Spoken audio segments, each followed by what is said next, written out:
Halo semuanya, perkenalkan nama saya Ardelia Maria Sabrina Kusumawardani dan nomor NPM saya 2105 14256. Halo, perkenalkan nama saya Ekti Manda Berginting, NPM 2105 14298. Perkenalkan, nama saya Nervi Panjaitan dengan NPM 2105 14331. Perkenalkan, nama saya Aurelia Devrani Juneri Teritonga dengan NPM 2005 13741. Perkenalkan, nama saya Franciscus Afonso Bani, NPM saya 2005 13725. Perkenalkan, nama saya Seva Natanya Damani, NPM 2105 14114. Halo, perkenalkan nama aku Vanessa Angelin, NPM 2005 13754.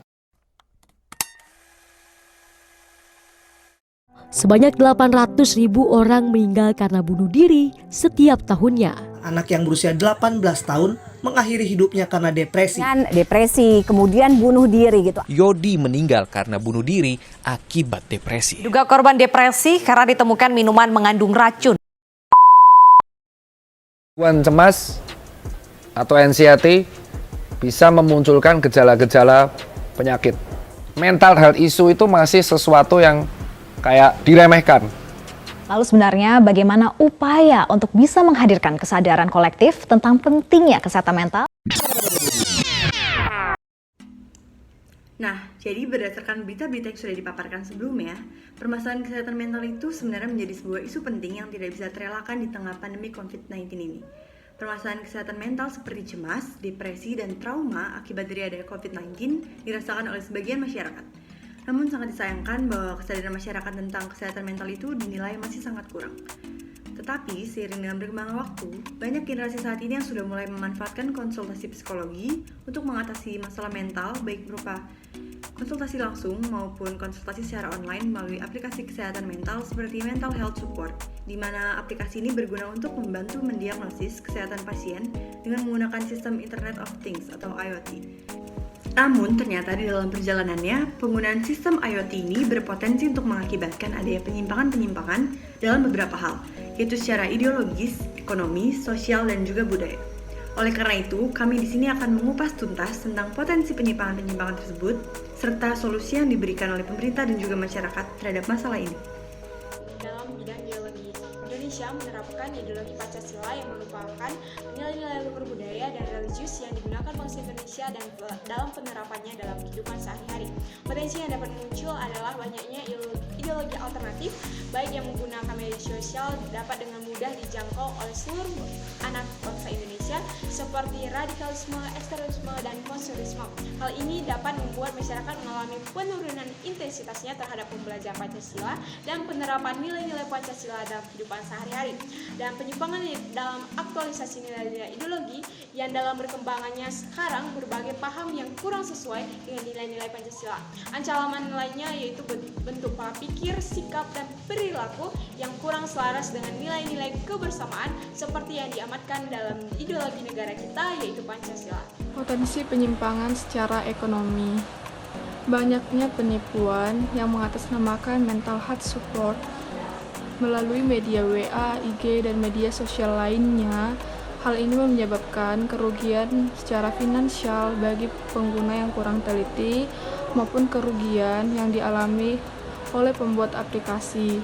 Adapun kerugian bagi mereka yang kurang teliti atau bagi para konsumen yaitu kehilangan uang, tidak mendapatkan perawatan. Sedangkan kerugian yang dialami oleh pihak pembuat aplikasi yaitu turunnya rating aplikasi dan mendapatkan komentar yang kurang baik dan juga kurangnya kepercayaan pengguna baru untuk berkonsultasi bagi mereka yang ingin menginstal aplikasi mental health support ini. Baik teman-teman, selain potensi penyimpangan yang dari sebelumnya sudah dijelaskan oleh teman-teman saya, selanjutnya kita akan ada masuk di potensi penyimpangan secara sosial.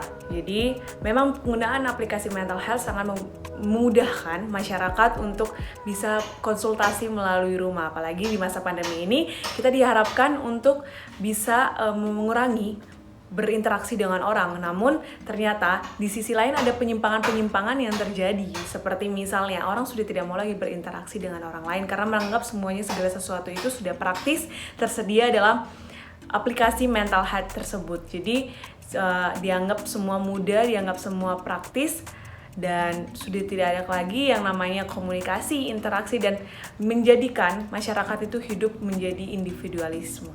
Baik, berikutnya saya akan membahas mengenai potensi penyimpangan secara budaya. Perlu diketahui, penggunaan aplikasi yaitu mental health juga membawa perubahan perilaku terhadap masyarakat. Sebagai contoh, yang pertama, orang akan jarang berkomunikasi dengan lingkungan sekitar. Yang budayanya pertama kita itu suka berkumpul, berkomunikasi dengan orang lain, melakukan interaksi, akan berkurang karena adanya gadget. Semua orang itu berfokus pada gadgetnya masing-masing.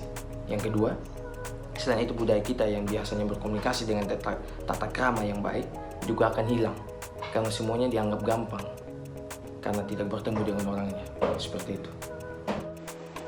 Contoh masalah hukum yang kemungkinan akan terjadi saat penggunaan aplikasi mental health support, yaitu yang pertama, adanya pelanggaran privasi yakni data masyarakat yang sudah mengunduh aplikasi yang telah kami buat disalahgunakan oleh orang yang tidak bertanggung jawab. Maka solusi hukum dari pemerintah dan masyarakat telah diatur dalam Undang-Undang Nomor 11 Tahun 2008 tentang informasi dan transaksi elektronik, yaitu dalam pasal 40 ayat 1-6 dan pasal 41 ayat 1-3. Dan untuk setiap orang yang mengunduh aplikasi kesehatan mental yang telah kami buat ini juga dilindungi penggunaannya oleh hukum, yaitu sebagaimana di dalam Undang-Undang Nomor 8 Tahun 1999 tentang perlindungan konsumen. Jadi mari sama-sama kita mendownload aplikasi mental health support untuk menjaga kesehatan mental kita. Alasan penggunaan UU ITE untuk aplikasi mental health support karena UU Nomor 11 Tahun 2008 tentang informasi dan transaksi elektronik atau teknologi secara umum. UU ini memiliki jurisdiksi yang berlaku bagi setiap orang yang melakukan perbuatan hukum sebagaimana diatur dalam undang-undang ini, yang memiliki akibat hukum di wilayah Indonesia dan atau di luar wilayah hukum Indonesia, dan merugikan kepentingan Indonesia. Penyalahgunaan alat dan perangkat diatur dalam pasal 34 Undang-Undang UU ITE. Nah, itu tadi informasi mengenai penggunaan aplikasi untuk membantu mendiagnosis kesehatan pasien dengan menggunakan sistem Internet of Things atau IoT, serta penyimpangan dan juga solusi yang diberikan. Apabila ada kurang kata maupun kesalahan, kami mengucapkan mohon maaf dan terima kasih banyak. Sampai jumpa di lain kesempatan.